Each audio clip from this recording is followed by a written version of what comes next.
Facebook friends, I'm here with the leader of the opposition in his office at the headquarters. I'd like to ask him a couple of questions. Mr. Eustace, you're just coming from the parliament.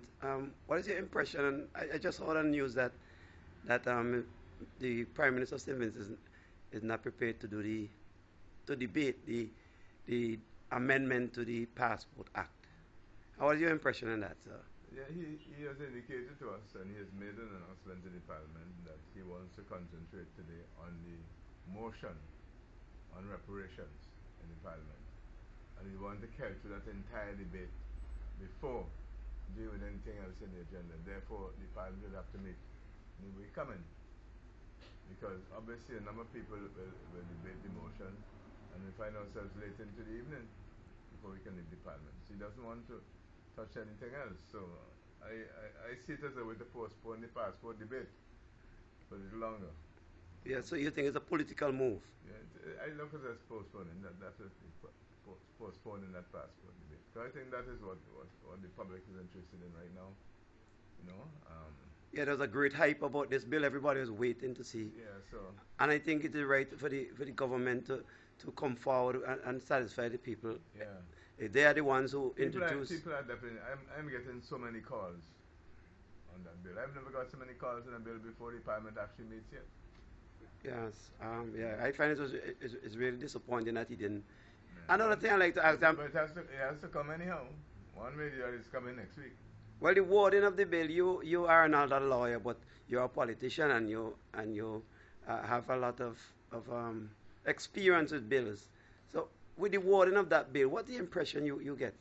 That they know that some irregularities have taken place in relation to passports, especially passports that are going up to 10 years, and they want to fix those by making all those passports, first of all, legal, even if they weren't done in accordance to the law, because the law didn't allow for a 10-year passport at that time, but it was granted.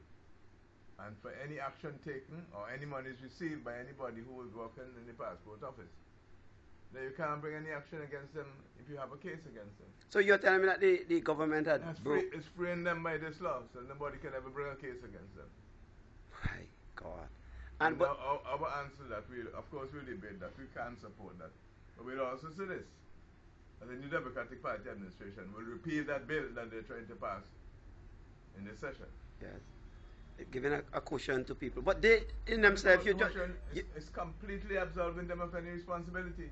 Yeah. Because of the most worthless thing.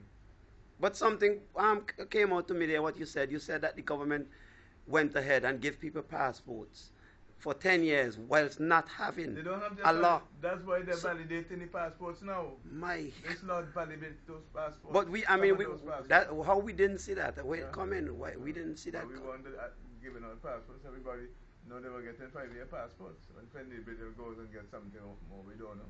So they were getting 10 years while the law was for 5. Yeah. But it's a very serious thing, Mr. Eustace. Yeah. I'm saying all that has implications to the problems we have with Canada and so on, and visitors visa. You know, all that is involved. Well, I don't know. I know you won't let. Serious, yeah. I know you won't want to let out this other question, but I still want to ask you to put it on the record. What is the party prepared to do if he doesn't come with this bill? If he withhold? No, he'll come with it. He would come with it? Yeah, I have no doubt. If he doesn't come with it, then the people are subject to anybody bringing a charge against them. And what about when they pass this bill, which you think is a dangerous precedent? They wouldn't be able to do that.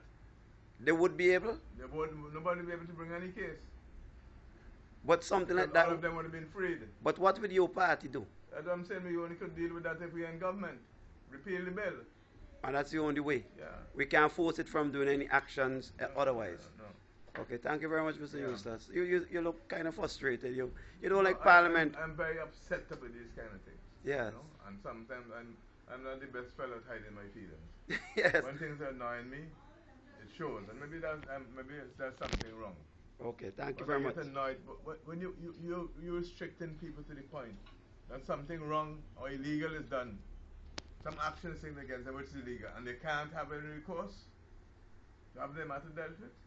We can't operate like this. But me, as a layman out there, I really must applaud you all for staying even in the Parliament. This morning I was listening to it, and the amount of insults that were skew the across the floor. Well, I had a call across the floor, the Prime Minister. Yes, it's really disrespectful. How he's content questions. This content what? Yeah, I heard that. That one was very disrespectful.